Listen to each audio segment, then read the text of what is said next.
Yes, så vil jeg vise jer endnu et korttrik, og den her gang der skal man bruge 2 hjælpere. Man skal bruge de 2 sorte knægte, så dem starter jeg lige med at finde. Der var en. Så skal vi finde den næste, som ligger...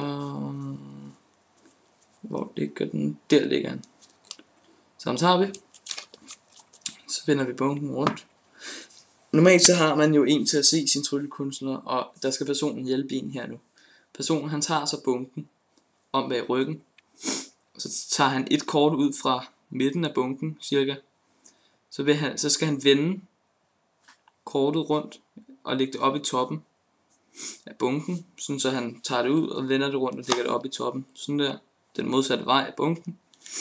Og så skal han tage halvdelen af bunken fra neden og lægge op i toppen af bunken,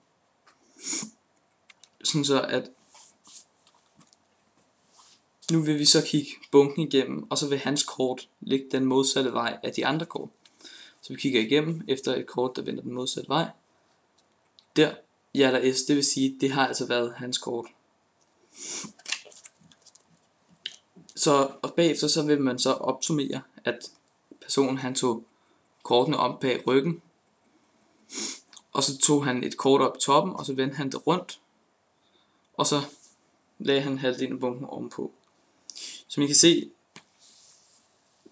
bunken her er fuldstændig, altså der er ikke nogen specielle ting i bunken, som I kan se. Der er ikke nogen specielle kort eller noget. Og grunden til at jeg hele tiden har vidst, at det her det var personens kort, det er fordi over i den her bunke, inden at jeg startede tryllekunsten, der har jeg vendt et kort rundt den modsatte vej. Og det var her, hjerter S.